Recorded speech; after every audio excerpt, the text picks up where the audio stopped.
자, 네가 내 공의를 부인하려느냐? 네 의를 세우려고 나를 악하다고 하겠느냐? 아멘. 자, 본문에 의지해서 작은 것으로 큰 것을 보라 하는 제목으로 같이 은혜를 나누고자 합니다. 우리는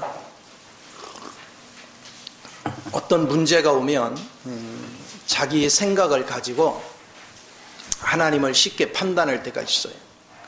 욥도 그랬어요. 자기 스스로는 대단히 의롭다 생각했는데 집안에 이런 어려움들이 계속 오다 보니까 하나님 앞에 따지고 들었어요. 왜 이런 일이 오냐고. 그리고 설령 내가 좀 잘못했다 해도 하나님 앞에 그게 뭐 엄청나걸래 나를 이렇게 못 살게 구냐고. 그러면서 계속 따졌죠. 여러분도 생활을 하다 보면 여러분 생활 속에 여러 가지 생각지 않은 일들이 일어납니다.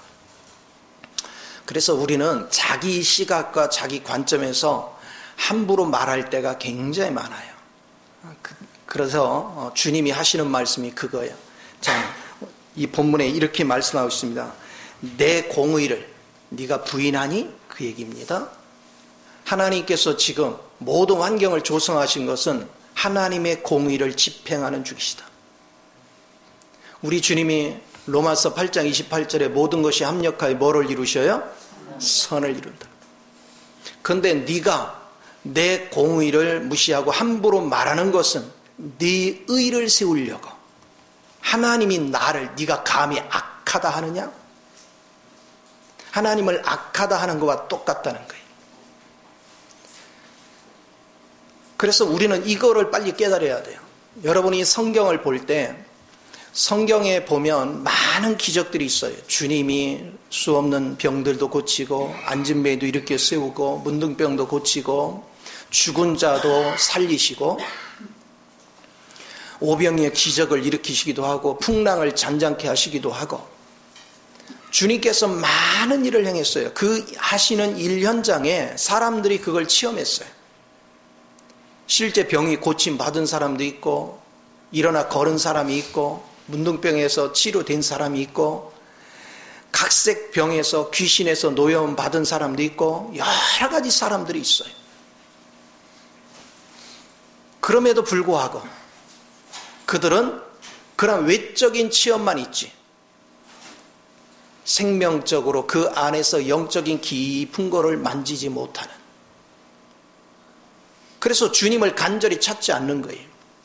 주님을 따라다닐 때 병을 고치고 갖가지 기적을 맛보니까 그 은혜를 맛보려고 얼마나 많은 사람들이 쫓아다녔어요. 그러나 결과적으로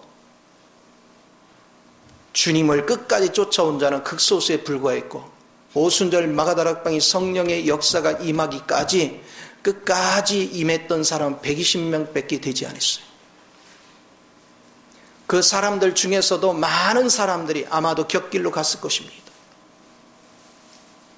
오늘날 많은 사람들은 자기가 병고침을 체험했다라고 간증합니다. 자기가 어떤 일을 추진할 때 하나님께서 어떤 것을 우리에게 역사했다라고 간증을 합니다. 그 간증이 거짓되지 않습니다. 참된 간증들이 많습니다. 그러나 그것은 밖의 은혜고 영적인 은혜는 내면 속에서 일어나는 것입니다. 내면 속 깊숙한 곳에서 하나님이 섭리하심이 무엇인가? 하나님이 우리의 병을 고치실 때 하나님은 단순한 병을 고치고자 하는 것이 아닙니다. 그 병을 고침으로 인해서 하나님이 누군지를 보기를 원했던 거예요. 우리 주님이 누군지를 보기를 원했던 거예요. 주님의 은혜가 무엇이며 주님의 능력이 무엇이며 주님께서 우리를 통해서 하시고자 하는 실제적인 것이 무엇인가에 대해서 우리 눈이 밝아지기를 원했던 거예요. 그런데 많은 사람들은 외적인 은혜만 구하다가 그거 하나 얻으면 그 작은 은혜 하나 얻으면 더 큰 은혜를 사모하지 않아요. 더 큰 은혜의 길로 들어가려고 하지 않습니다. 그래서 오히려 작은 은혜가 오히려 작은 기적이 우리는 더 깊고 더 큰 영적인 비밀 안으로 들어가는 일을 방해합니다. 우리가 육적인 은혜를 베풀어서 그것을 기적을 맛보는 것은 아주 작은 은혜입니다. 그러나 내가 생명 속에 깊이 들어가서 하나님이 누군지를 만지고 하나님의 마음을 만지고 하나님의 사랑을 만지고 그분의 긍휼과 은혜를 만질 수 있는 사람, 그 사람이 진짜로 큰 것들을 만진 사람입니다. 하나님의 큰 은혜를 경험한 사람입니다. 오늘 하나님은 오늘날 큰 은혜를 경험한 사람을 찾는 거예요. 우리가 교회 다니면서 기도 생활하고 교회 다니면서 열심히 헌신하고 봉사하고 때로는 예배를 열심히 드려서 말로 표현할 수 없는 많은 경험들을 했습니다. 병자가 치료되기도 했습니다. 귀신이 물러갔습니다. 갖가지 여러분이 연단과 고난 속에서 넘어졌다 일어나기를 수없이 했습니다. 그럼에도 불구하고 내면으로 주님을 깊이 체험하는 것이 아니라 외적인 경험에서 머물러 있다면 우리는 작은 일에 매여 있는 거예요. 우리 하나님이 원하시는 것은 이 작은 일을 통해서 큰 영적인 큰 길을 보기를 원하시는 것입니다. 이것이 얼마나 하나님의 크신 뜻인지 몰라요. 제가 오늘 아침에도 하나님이 새벽 3시에 깨워서 이제 기도를 하고 있는데, 지금 한국에 일어난 현 상황들을 쫙 보여줘요. 딴 데까지 보여주지 않았어요. 한국만 보게 하셨어요. 그것은 뭐냐면 누구가 잘잘못을 떠나서 교회가 교회 길에 서 있지 않는 거예요. 교회가 주님 앞에 바로 서 있지 않는 거예요. 하나님은 믿지 않는 자들을 먼저 정죄하는 것이 아니라 믿는 자들을 먼저 징계하시는 거예요. 우리는 그것을 먼저 봐야 돼요. 그동안 우리가 신앙생활하면서 뭐 했습니까? 오늘 하나님의 일꾼이라는 사람들이, 오늘 믿는다는 사람들이, 주의 종이라는 사람들이 하나님 앞에 정직한 길에 서 있는가? 불의가 판을 치고 있습니다. 음란이 판을 치고 있습니다. 정치와 결탁을 하고 있습니다. 세상과 짝을 하고 있습니다. 세상 영화를 추구하고 있습니다. 혼합 종교주의가 돼가지고 생명이 없는 종교와 연합을 하기를 밥 먹듯이 합니다. 이단이 판을 칩니다. 교회가 교회답지 못하니까 이단들이 판을 치는 거예요. 이단을 욕하기 이전에 우리가 참된 교회의 역할을 하지 못했기 때문에 그런 것이 창궐했다는 사실들을 우리는 보기를 원하시는 거예요. 그러니까 엎드릴 수밖에 없어요. 죄를 자백할 수밖에 없어요. 그리고 주님의 긍휼을 구할 수밖에 없었어요. 오늘 우리는 밖의 문제를 다루면 안 돼요. 내가 주님 앞에 얼만큼 정직히 행했는가, 누가 어떻고 저떻고 전부 다 그거 귀신의 장난들입니다. 우리는 주님 앞에서 정직해져야 됩니다. 나는 주님 앞에 어떤 존재인가? 나는 주님 앞에서 무관한 자인가?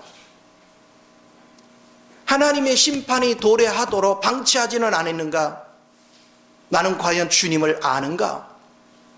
이거에 대해서 우리는 깊이 성찰할 수 있는 그 은혜가 대단히 중요한 것들을 우리가 보게 됩니다. 그래서 세상이 자꾸 타락돼 가고 주님이 아닌 다른 것으로 넘어지고 병들어 갈 때 나는 과연 주님의 보좌에 가서 얼만큼 엎드려서 그들을 긍휼히 여기고 그들을 위해서 기도했고 그들의 죄를 위하여 우리가 기도했는가? 우리는 남을 탓하고 욕하고 정죄하고 누가 어떻고 저떻고만 할 줄 알았지, 내가 그들을 두고 기도한 적이 있는가? 그들을 두고 애통해 한 적이 있는가? 하나님이 원하시는 것은 애통한 기도인 것입니다. 상한 심령의 기도를 받으시는 그 하나님을 우리는 경험할 줄 알아야 돼요. 이것을 우리는 계속 봐야 되는 것입니다. 분명한 메시지들이 있습니다. 지금 하나님께서 이것을 통해서 우리가 지금 돌이키기를 원합니다. 또한 이 마지막 시대에 하나님이 이 종말의 시대에 대한민국의 믿는 이들을 써야 됩니다. 그런데 이 믿는 사람들이 지금 병들어 있습니다. 정신을 못 차리고 있습니다. 갈 바를 알지 못하고 있습니다. 강도의 구려를 만들고 있습니다. 그러니 하나님은 정화를 시킬 수밖에 없는 이 지경에 왔습니다. 오늘 우리는 누구 탓을 할 것이 아니라 우리 자신들이 범죄했나이다. 우리 자신들이 하나님께 바로 서지 못했나이다. 우리 자신들이 밖에 있는 은혜만 추구했지 내면 속에서 주님의 강한 그 생명의 은혜를 관심하지 않았습니다. 그거를 우리는 토설할 수 있는 그 은혜가 대단히 중요한 것입니다. 그래서 우리는 사복음서를 통해서 많은 기적과 이사를 봤지만 특별히 오병이어 기적의 현장을 보십시오. 예수님이 오병이어 기적을 일으킨 다음에 도망다니기 바빴어요. 왜 그랬을까요? 오병이어 기적을 일으켜서 떡을 먹고 나니까 야, 저분을 붙잡으면 우리 부자 되겠구나. 썩어질 양식만을 추구했단 말이에요. 주님이 원하는 것은 주님이 누군지를 그들이 보기로 원했던 거예요. 이런 기적은 아무나 행하는 것이 아니란 말이에요. 그분이 하나님이 보내신 참된 하나님의 아들이요 그리스도인 것을 주님은 보기를 원했던 것입니다. 그런데 사람들은 그거에 관심이 없었어요. 그분이 지금 외적인 양식을 주기 위해서 이 땅에 오신 것이 아니고 그것은 하나의 표적이었던 것입니다. 나는 너희에게 외적인 양식이 아니라 생명의 떡을 주기를 원한다. 그것을 주님은 원했던 거예요. 그러나 사람들은 말씀을 가볍게 여겼습니다. 그것이 생명의 떡인 것을 보지 못했습니다. 오늘날 우리가 신앙생활을 하면서도 끊임없이 외적인 것에 추구하고 있습니다. 주님의 말씀의 귀함을 깨닫지 못합니다. 이 말씀이 하나님이 생명으로 우리에게 주시는 양식인 것을 보지 못합니다. 그리고 우리는 여전히 외적인 축복만을 추구합니다. 외적인 것이 부족하면 밤낮 혈안이 돼서 그거 못 얻어서 안달이 나면서도 내가 내적인 생명이 부족한 거에 대해서는 하나님 앞에서 통곡하고 엎드리지를 않습니다. 이것을 우리는 느낄 줄 아는 것, 이거를 볼 줄 아는 사람, 그런 사람들이 하나님의 생명 안에서 깨어있는 사람이다. 오늘 주님은 그런 사람을 찾고 있는 것입니다. 우리가 욥을 생각해 보십시오. 하나님께서 욥을 다루실 때 하루아침에 그는 재산을 다 잃었습니다. 하루아침에 10남매를 잃었습니다. 하루아침에 집이 무너졌습니다. 순식간에 자기 몸이 악창이 났습니다. 하나님이 왜 이런 일을 하셨을까요? 그런데 욥은 계속해서 뭐에 관심을 뒀습니까? 하나님은 지금 욥을 다루기 위해서 그 일을 했던 거예요. 하나님은 자식을 다루고 양과 염소를 다루고 집을 다루고 재산을 다루고 그러려고 시험을 준 것이 아니라 욥 자체를 다루시려고 그 문제를 주셨던 거예요. 그런데 욥은 그것을 깨닫지 못했어요. 그걸 이해하지 못했어요. 그래서 끊임없이 주님하고 다툼을 가졌습니다. 오늘날 우리가 신앙인들도 영적인 눈이 뜨지 않은 사람들은 끊임없이 우리 생활 속에 여러 가지 어려움이 밀려오면 이것 때문에 하나님과 계속 다툽니다. 이래서 원망 저래서 원망. 우리 하나님은 여러분 심령 속에 그리스도를 심어놓고 그 그리스도가 영적으로 자라서 여러분 마음이 그리스도에 의해서 충만히 채워지기를 원하고 계시는 걸 믿으시기 바랍니다. 그걸 원하고 있는데 우리들은 그런 거에 관심도 없고 끊임없이 우리는 땅의 것을 추구한다. 내 속에 그리스도가 얼만큼 자랐는가? 내 속에 그리스도 영으로 얼마나 깨어있는가? 나는 그리스도로 얼마나 충만해 있는가? 나는 그리스도의 은혜의 깊이를 아는가? 나는 그리스도의 은혜의 높이를 아는가? 나는 그리스도의 광대하심을 아는가? 주님이 우리를 사랑하시고 우리를 섭려하실 때 주님의 마음속에 우리를 향한 그 사랑의 깊이를 아는가? 근데 우리는 전혀 관심이 없습니다. 신앙생활을 하면서도 그분의 마음 깊숙한 곳에 있는 그 탄식하는 마음을 보지 못하는 것입니다. 그분의 사랑이 얼마나 깊은지를 보지 못하는 거예요. 우리 하나님은 우리 문제 해결 못할 것이 아무것도 없습니다. 그런데도 문제를 허락하시는 것은 우리 하나님 무궁무진한 그 능력, 우리 하나님의 무궁무진한 사랑, 무궁무진한 그 은혜를 우리 모두가 보기를 원하시는 것입니다. 그런데 대부분의 사람들이 작은 일에 매여서 삽니다. 작은 것에 잠을 못 이루고 작은 것에 고통을 받고 그 작은 일에 매여서 원망하고 불평하고 누구 탓이나 하고, 이것이 얼마나 무서운 건지. 또한 권세 알기로 우습게 알고 업신여기고 하나님의 영광을 가리는 행동들을 밥 먹듯이 합니다. 모든 권세는 하나님이 세우셨습니다. 그러나 그 권세를 모독하는 행위들을 밥 먹듯이 합니다. 그리고 그거에 박수를 칩니다. 예레미야 5장에 이런 말씀을 합니다. 하나님께서는 이른 비와 늦은 비를 우리에게 주시기를 원하지만 우리의 죄와 허물이 그 이른 비와 늦은 비를 가로막는다는 거예요. 우리 속에 악한 것들이 가득 차 있고 우리는 그 속에서 속임이 가득 차고 우리는 어둠이 가득 찬 행동들을 한다는 것입니다. 그리고 많은 지도자들이 불의를 행하고 말도 안 되는 행동들을 하는데 백성도 덩달아서 박수치고 잘한다고 호응을 한다는 거예요. 그 당시 제사장도 부패됐고 백성도 부패됐다는 거예요. 그러니 하나님의 기이한 일이 임하지 않겠느냐, 내가 이 백성을 벌하지 않겠느냐, 주님이 말씀하고 있어요. 우리가 이 시대의 현상만 주목하면 안 돼요. 여러분은 이 전염병을 무서워할 것이 아니라 전염병을 우리에게 허락하는 그분을 무서워해야지요. 주님이 분명히 말씀하셨잖아요. 세상이 너를 핍박하고 너를 고통스럽게 하고 너를 감옥에 가두는 자를 두려워하지 말고 너를 지옥불에 넣을 수 있는 그 하나님을 두려워하라. 우리는 과연 하나님 앞에 얼만큼 두려움을 마음을 가지고 주님 앞에 나가는가? 바울도 그런 얘기를 했습니다. 하나님 앞에 두렵고 떨림으로 너의 구원을 이루라. 오늘 우리는 정말로 두렵고 떨림으로 주님 앞에 서야 됩니다. 그리고 날마다 지금은 누구 탓을 할 문제가 아니고 세상을 바라보고 두려워 떨 문제가 아니고 지금은 엎드려서 하나님 앞에 우리의 모든 민족의 죄가 내 죄인 것을 고백할 줄 아는, 그래서 하나님 앞에 긍휼을 구할 줄 아는 그런 기도가 넘쳐나야 되는 걸 믿으시 바랍니다. 우리 마음속 깊은 곳에서부터 이 기도가 계속해서 이루어져야 돼요. 절대로 선동하는 곳에 좌우 진영에 흘러들지 말고 아버지 마음이 어디 있는가, 아버지의 뜻이 어디 있는가. 하나님은 근본적으로 자녀들을 뜨겁게 사랑합니다. 하나님은 근본적으로 자녀들을 복된 자리로 이끌어 가시기를 원하십니다. 그런데도 할 수 없이 그분이 우리를 징계의 채찍으로 들게 할 수밖에 없는 상황이 됐다는 것은 이 자녀들이 얼마나 심각한 단계에 와 있는가를 보는 것입니다.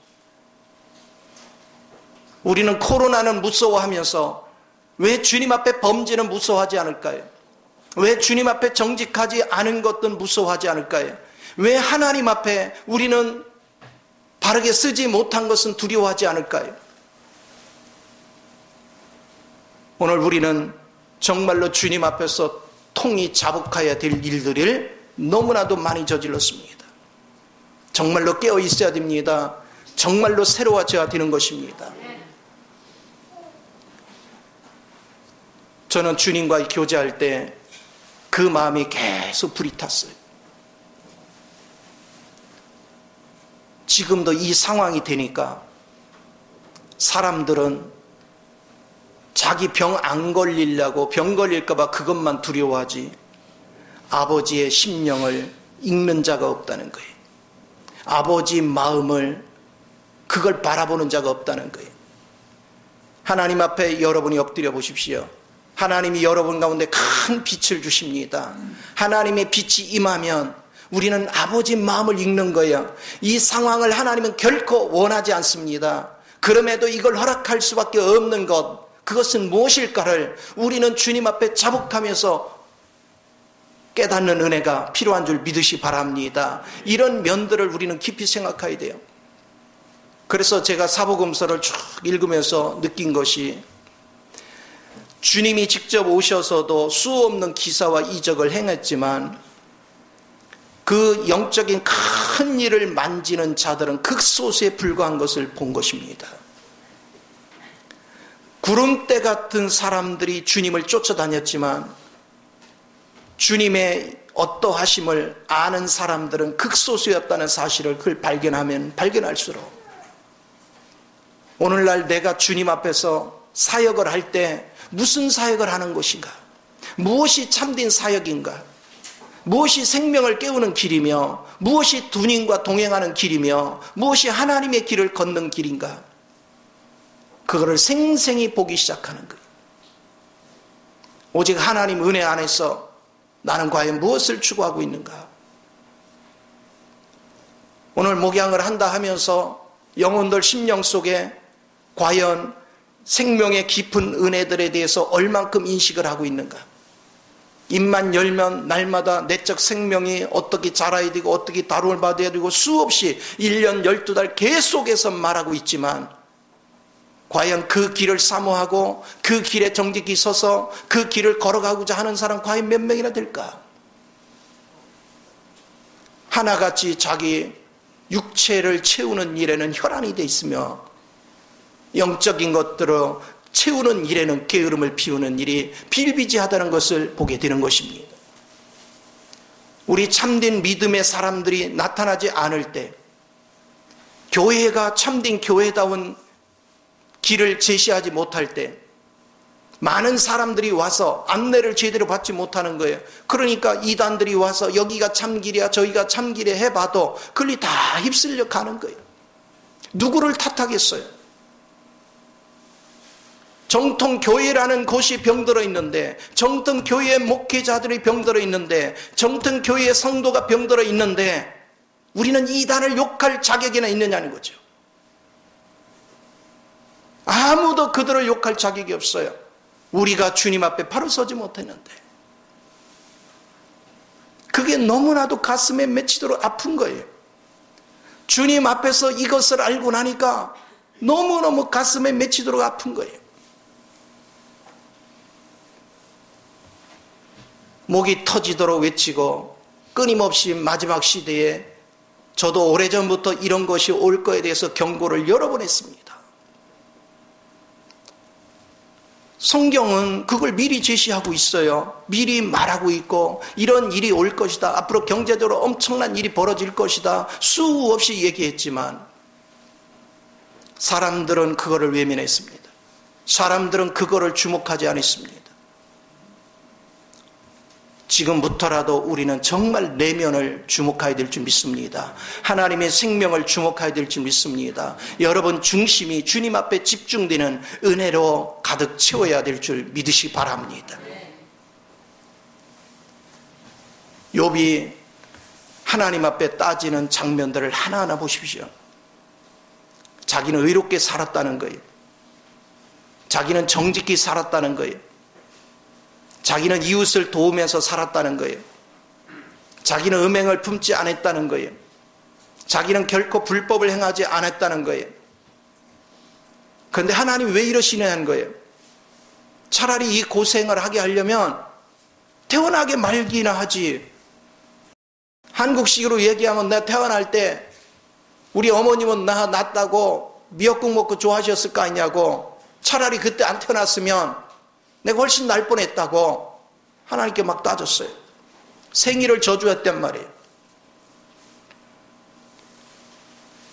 나를 이렇게 고생시켜서 하나님 앞에 무슨 영화가 있다고 나같이 별거 없는 그 버러지만도 못한 나를 이렇게 고생을 시킵니까? 하고 막 따졌어요.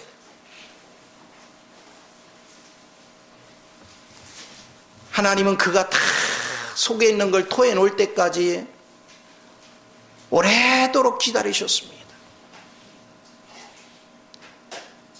욥기서 3장에서 38장에 이르도록 그 변론하는 장면을 가만히 지켜봤습니다. 주님은 아무 소리 하지 않았습니다. 묵묵했습니다. 이제 하나님의 때가 되니까 주님은 나타나셔서 간단하게 질문하니까 그때서야 그가 내가 하나님의 이치를 가리웠나이다 고백을 했습니다. 그때 주님이 오늘 말씀을 하시는 겁니다. 내가 너를 다루기 위해서 네 공의를 이루는데 네 의를 높이려고 내 공의의 일을 네가 악하다 하느냐? 오늘날 여러분이 환경을 쳐다보면서 원망하고 불평하고 누구 탓을 하고 있는 게 전부 다 하나님의 공의를 대적하고 있다는 걸 우리는 보라 이겁니다. 얼마나 엄청난 범죄를 저지르고 있는지를 성경은 계속 제시하고 있는 거예요. 그래서 오늘 저와 여러분은 어떻게 하면 주님을 깊이 알까? 어떻게 하면 주님의 깊은 마음을 깨닫는 은혜 속으로 들어갈 것인가? 그거에 대해서 눈을 뜨는 은혜가 필요합니다. 그것이 열릴 때 비로소 기름 안 뒀던 하나님을 내가 눈으로 보나이다.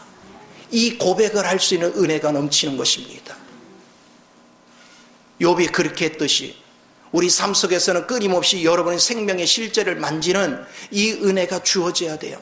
성경에 보세요. 과부의 어딥니까? 나혜성 그 과부의 아들이 죽었을 때 그도 이렇게 세웠어요. 나사로도 무덤에서 이렇게 세웠어요. 얼마나 엄청난 은혜를 받은 것입니까? 얼마나 엄청난 기적을 맛봤습니까? 그러나 그들에게 하나님을 아는 영적인 지식은 형편없음을 우리는 봅니다. 외적인 체험을 엄청나게 했지만 그리스도의 자신에 대해서 깊은 성찰이 그들은 없습니다.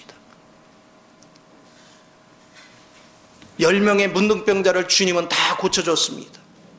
그러나 주님의 내면 속에 흐르는 생명을 발견하고 돌아와서 살해한 자는 단 한 명밖에 없었습니다.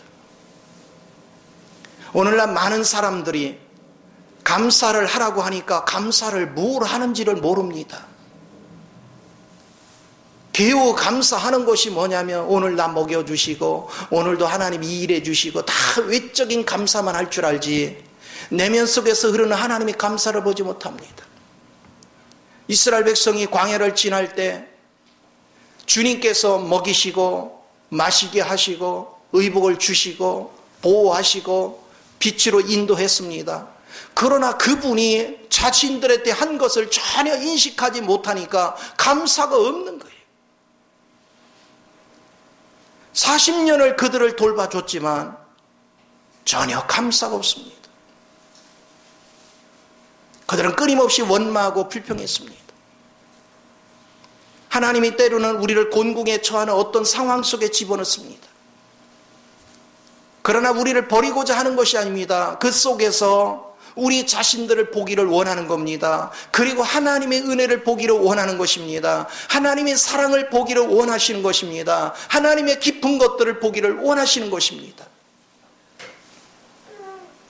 그러나 사람들은 내게 눈에 보이는 물질, 내게 눈에 보이는 질병 치료, 내게 눈에 보이는 사람들의 변화만 관심이 있지 주님이 나를 향해서 어떤 일을 하고 계시는가?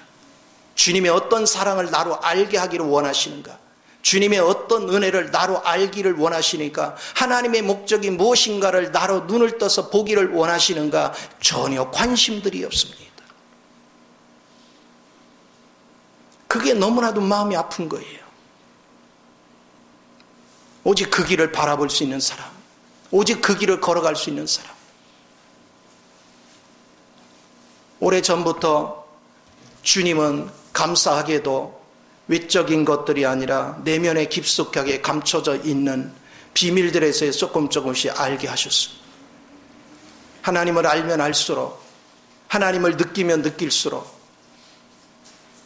내가 오늘 외적으로 뭐가 잘 됐나가 감사거리가 아니고 내 속에서 그분이 느껴지고 내가 자연스럽게 내 속에 불순물을 버리게 만들고 내가 거룩한 영으로 자라가고 있다는 것이 얼마나 감격스러운 일인지. 그러니까 밖의 것이 다 무너져도 내 속에 있는 이 주님으로 인한 기쁨은 사라질 수가 없어. 주님으로 인한 평안은 사라질 수가 없어요. 하나님은 결코 나를 버리지 않으시고 나를 끝까지 사랑하시고 항상 은혜 가운데서 나를 지켜주시고 나를 인도하시는 그 하나님을 경험하고 그 하나님을 발견하니 내 마음속에 그분을 향한 환희가 얼마나 넘치는지, 그분으로 인한 기쁨이 얼마나 넘치는지,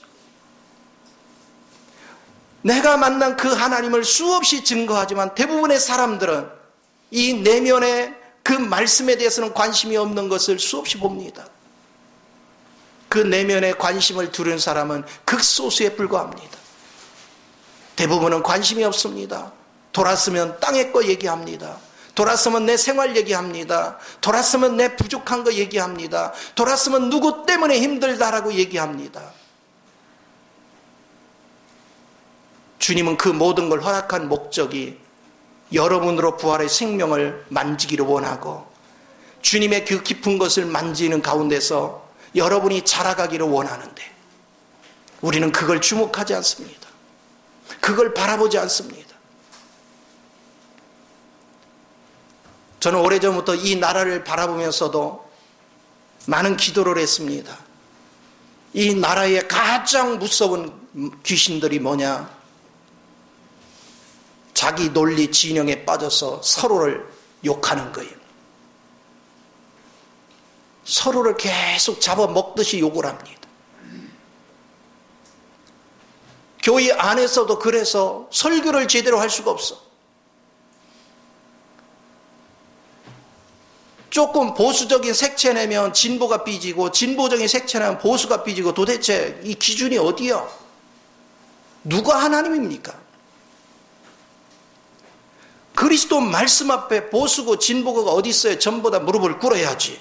하나님의 말씀 앞에 무릎을 꿇는 것이 이게 진정한 것이지. 제가 누차 얘기하지만 분열하는 자들이 되지 말고 어떻게 하면 화목해 되는 역사를 이룰까? 하나님은 분명히 우리에게 화목해 하는 직책을 주셨다고 고린도서 5장 18절 이하에서 말씀하고 계십니다. 이제는 누가 옳은가 누가 그른가가 아니라 주님이 누구를 세우기를 원하시는가? 주님이 이 나라를 어디로 이끌고 가기를 원하시는가? 주님이 이 나라를 통해서 마지막 시대 하시고자 하는 것이 무엇인가? 이 백성을 통해서 주님이 바라시는 것이 무엇일까?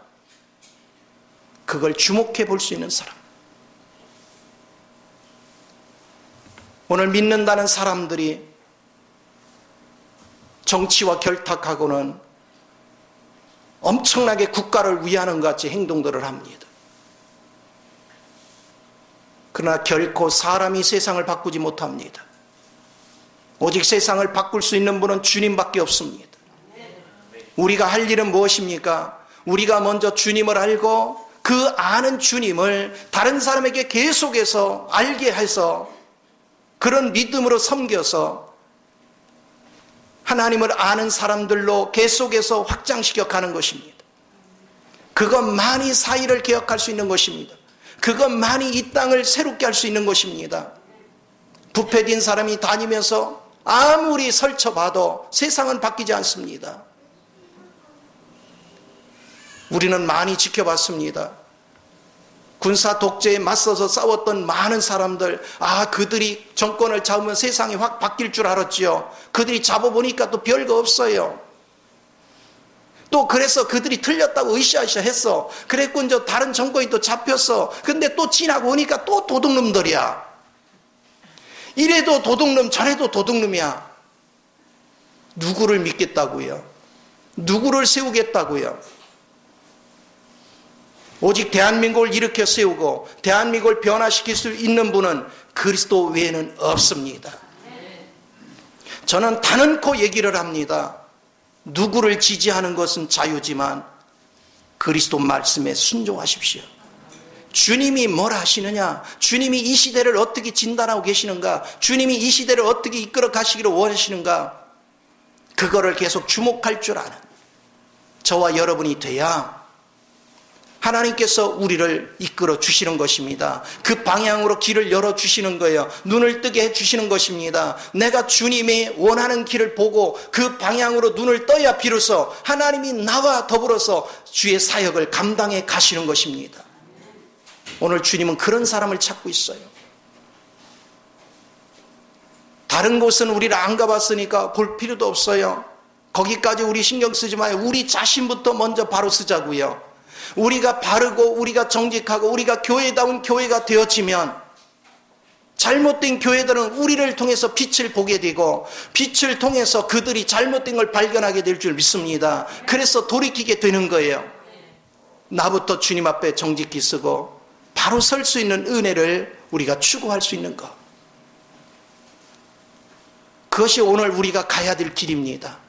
그것이 오늘 우리가 참된 신앙에 서야 될 길입니다. 우리가 주님 앞에 분명히 서 있지 못하니까 가짜들이 판을 치는 것입니다. 사람들이 너무 잘 속아주거든요. 가짜들이 판을 칩니다. 귀신들이 판을 치는 것입니다. 지금 누구의 말을 믿을 수 있습니까? 거짓 영으로 가득 차 있지 않습니까? 세상에 누구 말을 믿을 수 있어요? 저는 저부터도 나부터도 목회자부터도 믿을 수 있는 사람들이 과연 얼마나 있어요? 우리가 주님 앞에 엎드려서 주님 앞에 친히 주의 음성을 듣는, 주의 마음을 느낄 줄 아는, 주의 빛을 만날 수 있는, 주님의 계시를 만들 수 있는 그런 은혜가 우리 한 사람 한 사람에게 친히 임하여야 될 줄 믿으시기 바랍니다. 그렇게 되어질 때 우리가 바른 길에 설 수 있어요. 내가 어둠 속에 있으면 이 사람이 옳은가 저 사람이 온다 이쪽 저쪽 바라보다가 그냥 선택을 하는 거예요. 자기가 분별을 못하니까 선택했다 잘못된 길에 들어가면 이제 또 함정에 빠지는 거예요. 그래서 제가 누차 얘기합니다. 사람 믿지 마라. 아무도 믿지 마라. 오직 믿을 분은 그리스도밖에 없습니다. 이것을 계속 주목해야 돼요. 여러분이 하나님 말씀을 읽고 기도하는 가운데서 제가 전하는 메시지 자체도 이건 진리가 아니다, 이건 성령이 전하는 말씀이 아니다 그러면 여러분 가차없이 떠나야 돼요. 우리가 누구 위해서 교회 출석하는 게 아닙니다. 우리의 생명을 위해서 예배 생활을 하는 것입니다. 우리의 생명이 가장 중요한 것입니다. 누구를 위해서, 누구 눈치 보기 위해서 신앙생활 하지 말고 내 생명을 지키기 위해서, 내가 그리스도의 생명 안에서 짜여지고 세워지기 위해서 나 자신을 주님 앞에 집중할 줄 아는 오늘 우리의 삶이 되어야 될 줄 믿습니다. 그래서 우리가 하나님 앞에 정직히 쓰고 정말로 주님 노선을 가기 시작하면 우리는요 좌우에서 공격을 받습니다. 자기네 편 안 쓴다고 이쪽에서도 공격하고 저쪽에서 공격하고 별 소리를 다 합니다. 좌우 볼 필요도 없습니다. 누가 나를 어떻게 생각하나 주목할 필요도 없습니다. 중요한 것은 주님이 원하는 것이면 그냥 가는 것입니다. 주님 앞에 정직한 길. 저는 22년 목회 생활 속에 딱 한 가지 깨달은 것은 믿을 수 있는 분은 그리스도 외에는 아무도 없다는 것입니다. 아무도 믿을 대상이 없어요. 그리스도 말고는 하도 많이 배신도 당해보고 하도 많이 누명을 써보다 보니까 이제는 믿을 대상이 아무도 없어요. 웃기는 것은 사람들은요 자기네들 실수는 다 끌어안아 달래요. 이것도 실수 그것도 못 가네 목사가 돼가지고 이것도 못 끌어하죠. 그러고서 내가 어쩌다 실수하면요 저를 쳐 죽일 놈. 나도 실수할 수 있고 나도 부족하고. 오늘 그리스도의 마음을 갖는 사람들은 서로 용서하는 법을 배우는 것입니다. 서로 끌어안는 법을 배우는 것입니다. 서로 세워주는 법을 배우는 것입니다. 그래서 서로 부족하니까 서로 붙잡아주고 서로 섬겨주고 서로 일으켜 세워주고 서로 이끌어주면서 서로 힘을 얻게 만들어주는 거예요. 서로 격려해 줍시다. 외부의 영향을 받을수록 우리가 방패막이가 돼주고 끌어안아주고 세워줘서 정말 우리가 추구할 대상은 주님밖에 없다. 제가 북한에서 한국으로 넘어오기까지 여정을 전하는 한 분을 메시지를 들으면서 걸릴까봐 국경을 넘고 중국을 통과해서 저 라오스로 해가지고 태국으로 해서 이렇게 넘어오는 모든 과정이 험난한 과정들이에요. 누가 들킬까봐 서로 막 격려해주고 서로 붙잡아주고 서로 이끌어주고 막 그러면서 왔던 얘기를 쭉 하는 거예요. 그 험난한 길에서 어떤 사람은 가다가 지쳐가지고요 막 쓰러져 못 일어나. 그럼 버리고 가는 게 아니라 자기네들도 힘든데 둘쳐업고 이만큼 가고 또 딴 사람이 둘쳐업고 이만큼 가고 그렇게 하면서 통과왔던 얘기를 쭉 하는 거예요. 그게 사랑입니다. 우리가 주님 안에서 그렇게 사는 것입니다. 주님 안에서는 비방하는 것이 아닙니다. 주님 안에서는 정죄하는 것이 아닙니다. 어떻게 하면 저들을 끌어안아 줄까? 어떻게 하면 세워줄까? 어떻게 하면 일으켜 세울까? 어떻게 하면 바른 길로 같이 갈까? 끝까지 어떻게 하면 우리 함께 갈까? 군대에서 행군을 하면은 낙오자가 생기면 안 되잖아요. 그러니까 각 소대별로 뭐 합니까? 짐을 나눠지고서 같이 뛰잖아요. 서로 부축해 주기도 하고. 그래서 전체가 돌아와야 되는 그 과정을 가듯이 오늘 교회라는 것은 바로 그런 것입니다. 서로 이끌어주고 서로 붙잡아주고 서로 세워주고 서로 섬겨주는 가운데서 한 사람도 낙오자가 없이 주님이 원하는 생명 안에서 바르게 자라갈 수 있도록 그래서 우리가 교회다운 교회로 그리스도 몸을 온전히 이루는 단계까지 이르기까지 계속해서 주님을 의지해서 걸어갈 줄 아는 그런 믿는 이들의 모임이 되어져야 이게 살아있는 예배인 것입니다. 이렇게 살아갈 때 힘이 넘쳐나는 것입니다. 이렇게 살아갈 때 이단에 빠졌던 잘못된 길에 서 있던 사람들이 어느 날 우리를 보고 깜짝 놀랄 것입니다. 저기에 진짜가 있구나. 우리가 속았구나. 그래서 그들이 돌이킬 수 있는 기회가 오는 것입니다. 이단에 빠졌다고 다 불못에 들어가는 거 아니잖아요. 한 번 구원은 영원한데 영원한 구원을 받아놓고도 거기에 빠진 사람들이 얼마나 많습니까? 어떻게 하면 그들을 바른 길로 이끌 것인가? 그걸 놓고 여러분이 기도할 수 있는 은혜가 대단히 중요합니다. 많은 사람들이 공개석상에서 또 강의하면서 하나님 말씀을 전한다 하면서 심판만 강조합니다. 하나님의 심판이 중국에 임한 거, 교회를 핍박해서 중국에 임했다. 예, 그럴 수 있습니다. 그러나 우리는 그렇게 말하면 안 돼요. 신천지에 저렇게 하는 거 봐라. 하나님의 심판이 저렇다. 그럴 수 있습니다. 그래도 우리는 그렇게 말하면 안 됩니다. 우리는 긍휼의 마음이 있어야 됩니다. 우리는 사랑의 마음이 있어야 됩니다. 우리는 용서의 마음이 있어야 됩니다.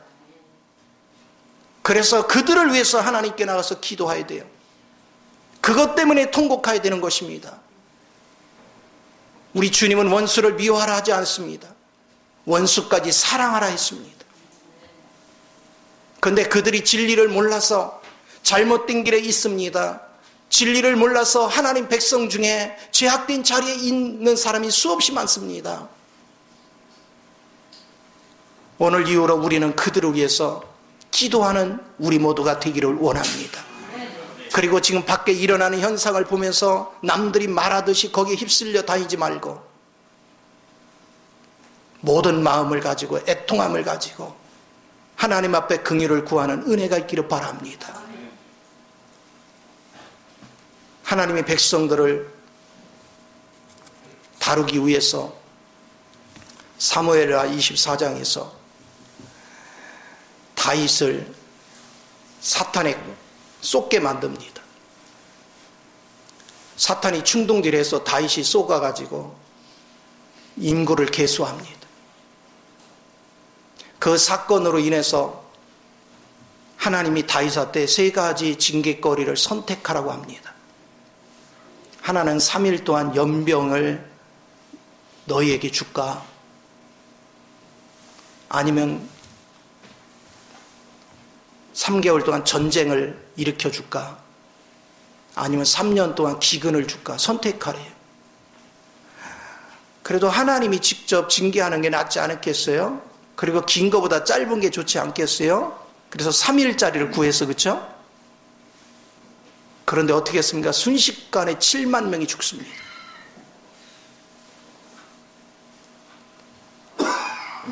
그런데 하나님이요 3일간에 했다는 나라 전체가 끝납니다. 아마도 하나님은 하루가 되기 전에 멈췄습니다. 하나님이 가르쳐 줬습니다. 제단 불을 갖다가 그 경계선에 서라. 시키는 대로 했더니 전염병이 멈췄습니다. 그런데 그 쓰라는 자리가 아라우나 타작마다 바로 성전터였습니다. 오늘 주님의 메시지를 우리는 들을 줄 알아야 돼요. 지금 하나님은 우리가 어떤 위치에 서기를 원하시는가? 지금 일어나는 모든 현상들을 통해서 하나님은 우리한테 무엇을 주시기를 원하는가? 무엇을 깨닫기를 원하는가? 어떤 세계에 눈을 뜨기를 원하시는가? 여러분이 그것을 주목할 수 있는 그 은혜가 주어져야 됩니다. 저는 주님 앞에 이런 말씀을 쭉 들으면서 막 가슴이 떨리는 거예요. 심령이 떨리는 거예요. 세상적인 두려움이 아니고 하나님의 심판이 얼마나 강렬하게 임하고 있는지 그것을 느끼는 하박국 같은 심령이 내 심령을 막 찢어내는 거예요. 이걸로 인해서 고통받을 많은 영혼들이 느껴지고 만져지니까 그 통곡하는 마음이 얼마나 고통스러운지. 오늘 주님 앞에서 우리는 참된 것을 보기 위해서 작은 일에 매이지 말고 작은 일 이면에서 움직이시고 작은 일을 통해서 우리에게 보게 하시기를 원하는 하나님의 은혜를 사모하는 저와 여러분이 되어야 될 줄 믿습니다. 하나님은 지금도 생생히 살아계십니다. 지금도 우리 이면 속에서 주님은 계속 활동하고 계시는 것입니다. 주님이 운행하고 계세요. 그 하나님 앞에 여러분이 온전히 붙잡혀 가야 이제는 세상에 떠도는 소문에 흔들리지 않고 거짓 소문에 끌려다니지 않고 세상 사람들에 의해서 춤추는 그런 어리석은 인생을 사는 것이 아니라 내가 주님 앞에서 정직한 것을 바로 보고 세상에 정직한 길을 제시해주는 그리고 정직한 일을 가르쳐주는 우리 모두가 되어야 될 줄 믿습니다. 그 하나님을 만나야 돼요. 그 하나님의 깊은 세계에 우리는 붙들림 바 되어야 되는 것입니다. 그 하나님은 어제나 오늘이나 영원토록 변함이 없습니다. 우리를 향하신 그분의 사랑은 변함이 없습니다. 그 주님을 주목하는 사람은 이런 환경이 전혀 두렵지 않습니다. 그러나 그 주님을 발견하지 못한 사람은 사소한 거에도 계속 두려움에 떱니다. 불안에 떠는 것입니다. 요즘 뉴스에 보니까 라면이 다 동이 났대요. SNS에도 라면 살려면 다 동이 냈대요. 마트에도 다 동이 났대요. 왜냐하면 먹고 살아야 되는데 비상용이라도 사놔야 된다고. 우리 집은 라면이 하나도 없는데 어쩔까?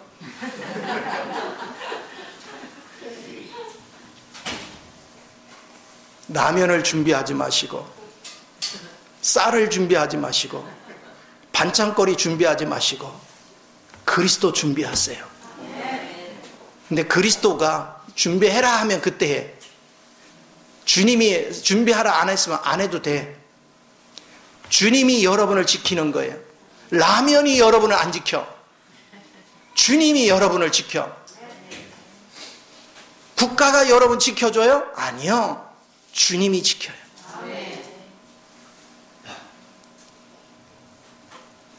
국가도 역량이 부족해. 그도 사람이야. 대통령 완벽한 사람 아니에요. 한참 부족한 사람이에요. 부족한 사람인데 흔들어대면 더 부족하지. 부족하니까 힘을 모아줘야지. 힘을 몰아줘야지. 누가 됐든 마찬가지. 우리는 보세요. 감염 걸릴까봐 감염자 그 동네 나타나 있다도 오지 말라는데, 감염자를 치료하러 들어가는 의사들이 있잖아요. 공무원들이 있잖아요. 봉사자들이 있잖아요. 하나님을 믿는다는 사람들이, 그 중에는 믿지 않는 사람도 엄청나게 많은데 그들만 또 못한 인생을 산다면 얼마나 부끄러운 일이에요. 내 목숨을 희생해서라도 많은 영혼을 살리는 것이 복음의 원리잖아요. 내가 하나의 미랄이 되어져서 수 없는 영혼을 살릴 수 있다면 기꺼이 내 목숨을 희생해 보겠다는, 그게 그리스도인의 자세잖아요. 그런데 우리는 그리스도는 마음에는 관심이 없고 내 살궁리들만 한다면 어찌 하나님의 보호 안에 있겠어요? 오늘 주님의 그늘 아래 들어가는 것은 주님이 가신 길을 나도 걸어가는 거예요. 내 운명을 주님 손에 맡기는 것입니다. 내가 죽고 사는 거 그거 대단한 게 아닙니다. 어차피 주님이 나의 생명이기 때문에 내 육체의 생명이 죽건 살건 그거보다 중요한 거는 영원히 죽지 않은 생명을 가졌기 때문에 우리는 불안함이 없는 은혜의 장중으로 나아가게 되는 줄 믿습니다. 이 복을 다 누리셔서 진정한 자유를 누리고 이 어려운 시기에 진정으로 주님을 깊이 만나는 우리 모두가 되기를 예수 이름으로 축원을 드립니다. 기도하겠습니다.